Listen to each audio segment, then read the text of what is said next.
ಯೋಜನೆ ಅದಕ್ಕೆ 3,857 ಕೋಟಿ ಕೊಟ್ಟಿದ್ದೀರ.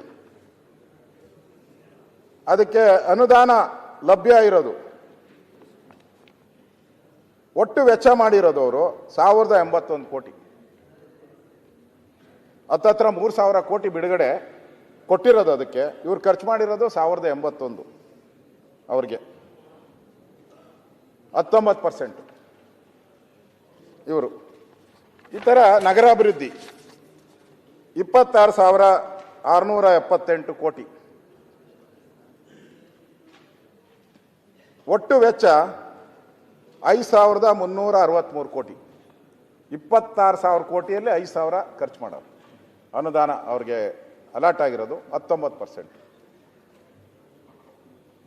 ಇದು ಅವರ ನೀನು ಕ್ವಾರ್ಟರ್ ಬೇರೆ, ಇದು ನಾನು ಹೇಳಿದ್ದು ಹಾಫ್ ಬಾಟ್ಲು, ಕ್ವಾರ್ಟರ್ ಬಾಟ್ಲ್ ಬೇರೆ ಐತೆ. ಅದು ಹೇಳ್ಬಿಟ್ರೆ ಇನ್ನೂ ಕಡಿಮೆ. ಎಲ್ಲ 2.5%, 5%, 10% ಎಲ್ಲ ಇದೆ. ಅವರು ಕ್ವಾರ್ಟ್ರಲ್ಲಿ ಅಚೀವ್ ಮಾಡಿರೋದು. ಏನೋ ಇದೆ, ಏನೋ ಟೆಂಡರ್ ಕರಿಬೇಕು, ಏನೋ ಮಾಡ್ತಾರೆ, ಬಿಟ್ಬಿಡಿ ಅದು ಬೇಕಾದ್ರೆ ಕ್ವಾರ್ಟರ್. ನಾನು ಹೇಳಿಲ್ಲ, ಅದನ್ನು ನಾನು ದಾಖಲೆ ತರಿಸ್ಕೊಂಡಿದ್ದೆ. ಕ್ವಾರ್ಟ್ರಲ್ಲೂ ಫೇಲು, ಹಾಫಲ್ಲೂ ಫೇಲು.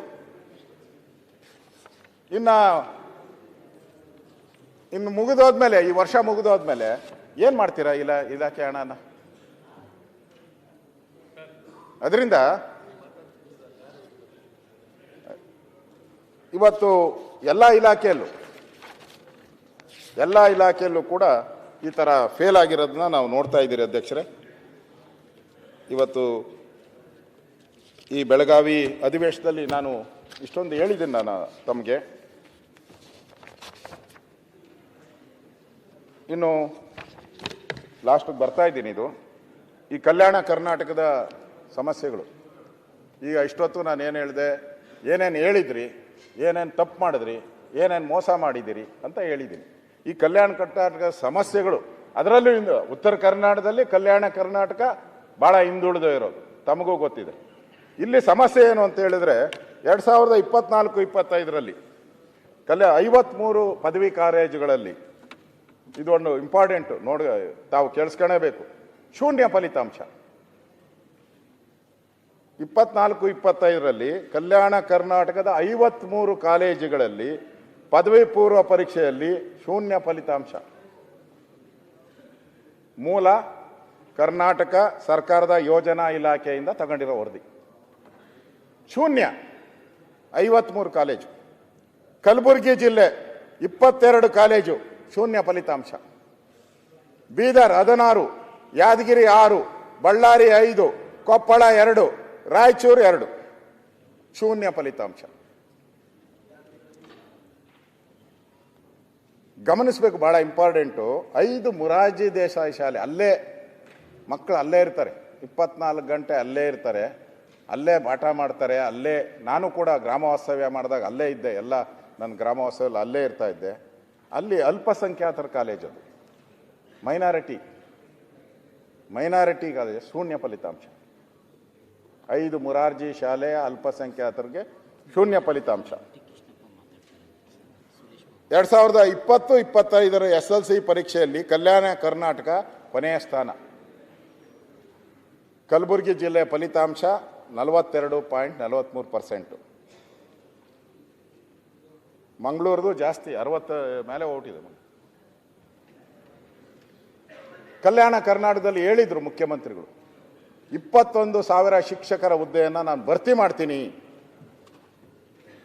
ಅಂತ ಹೇಳಿದರು. ಆದರೆ ಇದುವರೆಗೂ ಭರ್ತಿ ಮಾಡಲೇ ಇಲ್ಲ.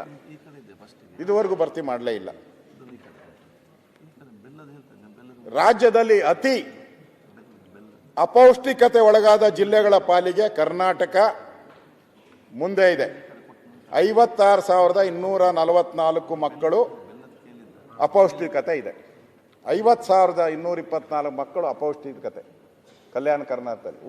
ಊಟ ಪೌಷ್ಟಿಕ ಆಹಾರ ಇಲ್ಲದೆ 21ನೇ ಶತಮಾನ ನಮ್ಮದು ಸರ್ಕಾರ, ಕಾಂಗ್ರೆಸ್ ಸರ್ಕಾರ.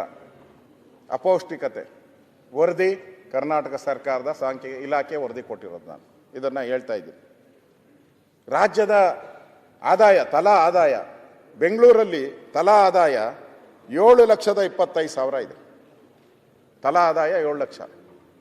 ನೀವು ಕಲಬುರಗಿಗೆ ಹೋದರೆ 1,43,000 ತಲಾ ಆದಾಯ. ಅತಿ ಹೆಚ್ಚು ಕಾರ್ಮಿಕರು ಇರುವಂಥ ಇದನ್ನು ನಾನು ಹೇಳ್ತಾ ಇದ್ದೀನಿ. ಇವತ್ತು ನಾನು ಇಷ್ಟೆಲ್ಲ ಯಾಕೆ ಹೇಳಿದೆ ಅಂತ ಹೇಳಿದ್ರೆ, ಅದೇ ಮುಖ್ಯಮಂತ್ರಿಗಳೇ, ಎಲ್ಲೋ ಒಂದು ಕಡೆ ತಪ್ಪಾಗಿರ್ಬೇಕಿದು. ನಾನು ಕಳೆದ ನಂಜುಂಡಪ್ಪ ವರದಿ ಬಂದು 17-18 ವರ್ಷ ಆಗಿರ್ಬೇಕು. ಹಣ ಬಿಡುಗಡೆ ಮಾಡಿದ್ದೀನಿ ಅಂತ ಎಲ್ಲ ಹೇಳ್ತಾ ಇದ್ದಾರೆ. ನೀವು ಹೇಳಿದ್ದೀರ, ಎಲ್ಲರೂ ಹೇಳಿದ್ದಾರೆ. ಈ ಎಲ್ಲೋಯ್ತು ಹಣ? ಯಾವ ಕಾಂಟ್ರಾಕ್ಟರ್ ತಿಂದಿದ್ದಾನೆ ಹಣನ? ಇಷ್ಟೊಂದು ಹಣನ ಎಲ್ಲಿ ಮೋಸ? ಯಾವ ಅಧಿಕಾರಿ ಪ್ರಾಜೆಕ್ಟನ್ನು ಸರಿ ಮಾಡದೆ, ನೀರಾವರಿ ಯೋಜನೆ ಇರ್ಬೋದು, ಬೇರೆ ಇರ್ಬೋದು, ನುಂಗಿದ್ದಾರೆ? ಎಂದಾದ್ರೂ ನಾವು ಯೋಚನೆ ಮಾಡಿದ್ದೀರಾ? ಉತ್ತರ ಕರ್ನಾಟಕ ಚರ್ಚೆ ಬಂದಾಗ ಹಣ ಬಿಡುಗಡೆ ಮಾಡಬೇಕು, ಆಯ್ತು ಹಣ ಬಿಡುಗಡೆ ಮಾಡೋಣ. ಅಲ್ಲಿರೋ ಬಡವ್ರನ್ನ ನಾವು ನೋಡಬೇಕು. ಉತ್ತರ ಕರ್ನಾಟಕದಲ್ಲಿರೋ ಬಡವರ ಜನರ ಇಷ್ಟೆಲ್ಲ ಹಣ ಬಿಡುಗಡೆ ಸರ್ಕಾರ ಮಾಡ್ತಾ ಇದೆಯಲ್ಲ, ಎಲ್ಲಿ ಹೋಗ್ತದೆ? ಯಾವ ಕಾಂಟ್ರಾಕ್ಟರ್ ಜಾಬ್ಗೆ ಹೋಗ್ತಾ ಇದೆ? ಯಾರೇ ಆಗಿರ್ಬೋದು, ನಾನು ಇದೇ ಸರ್ಕಾರ ಅಂತಲ್ಲ, ಏನಾನ ಮಾಡಬೇಕಲ್ಲ. ಇವಾಗ ಚರ್ಚೆ ಮಾಡಿದಿರಿ. ಮೊದಲನೇ ದಿನನೇ ಅಧಿವೇಶನದಲ್ಲಿ ನಾವು ಫಸ್ಟ್ ಟೈಮ್ ಇತಿಹಾಸದಲ್ಲಿ ಕೊನೆಗೆ ಓದ್ತಾ ಇದ್ದಿದ್ದನ್ನ ತಮ್ಗೆ ಒಪ್ಪಿಸಿ ನಾವು ಮೊದಲನೇ ದಿನನೇ ತಗೊಂಡಿದ್ರಿ. ಇವರು ಹೇಳಿದ್ರು, ನಾವು 10 ದಿನದಿಂದ ಹೇಳ್ತಾ ಇದ್ರಿ, ಇವತ್ತು ನೆನ್ನೆ ಹೇಳಿದ್ರಷ್ಟೇ ಇವರು. ಆಯ್ತು, ಪರವಾಗಿಲ್ಲ, ಕೈ ಜೋಡಿಸ್ತಾರಲ್ಲ, ನಮ್ಮ ಮಾತಿಗೆ ಬೆಲೆ ಕೊಟ್ಟಿದ್ದಾರೆ, ಅದಕ್ಕೆ ಧನ್ಯವಾದ. ಆದರೆ ನಾನು ಹೇಳುವಂಥದ್ದು, ಇದನ್ನ ಏನು ಮಾಡ್ತೀರಾ? ಇದಕ್ಕೊಂದು ಏನಾದರೂ ಒಂದು ಈ 20 ವರ್ಷದ ಆಡಿಟ್ ಏನಾನ ಮಾಡ್ತೀರಾ? ಎಷ್ಟು ಹಣ ಬಿಡುಗಡೆ ಆಗಿದೆ, ಎಷ್ಟು ಖರ್ಚಾಗಿದೆ, ಯಾರ್ಯಾರ ಜೋಬಿಗೆ ಎಷ್ಟೆಷ್ಟು ದುಡ್ಡು ಹೋಗಿದೆ, ಬಡವನಿಗೆ ಎಷ್ಟು ಸಿಕ್ಕಿದೆ, ಕೊನೆಗೆ ಅಲ್ಟಿಮೇಟ್ ಬಡವನಿಗೆ ಎಷ್ಟು ಸಿಕ್ಕಿದೆ?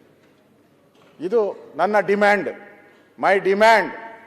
ನಾನು ಆಗ್ರಹ ಮಾಡ್ತಾ ಇದ್ದೀನಿ, ಇದು ತನಿಖೆ ಆಗಲೇಬೇಕು. ಮುಂದೆ ಈ ಪ್ರಾಜೆಕ್ಟ್ಗಳನ್ನು ಕೊಡಬೇಕಾದ್ರೆ ಸಮಗ್ರವಾಗಿ ಯೋಚನೆ ಮಾಡಿ ಕೊಟ್ಟು ಫಾಲೋ ಅಪ್ ಮಾಡಬೇಕು. ಎಲ್ಲ ಸರ್ಕಾರನೂ ಫಾಲೋ ಮಾಡಬೇಕು.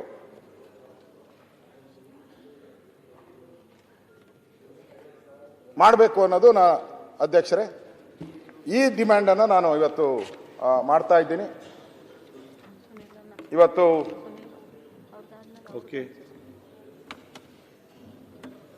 ಇದರಿಂದ ಕಲ್ಯಾಣ ಕರ್ನಾಟಕಕ್ಕೆ ಆಗ್ತೈತೆ ಅಧ್ಯಕ್ಷರೇ. ಲೇಟೆಸ್ಟ್ ಹಾಗೂ ಇಂಟ್ರೆಸ್ಟಿಂಗ್ ಸುದ್ದಿಗಳಿಗಾಗಿ ಬಾಸ್ ಟಿವಿ ಕನ್ನಡ ಚಾನೆಲ್ನ ಸಬ್ಸ್ಕ್ರೈಬ್ ಮಾಡಿ. ಹಾಗೆಯೇ ಬೆಲ್ ಐಕಾನ್ ಪ್ರೆಸ್ ಮಾಡಿ. ಇದರ ಜೊತೆಗೆ ಫೇಸ್ಬುಕ್, ಇನ್ಸ್ಟಾಗ್ರಾಮ್, ಎಕ್ಸ್ನಲ್ಲೂ ಮಿಸ್ ಮಾಡದೆ ಫಾಲೋ ಮಾಡಿ.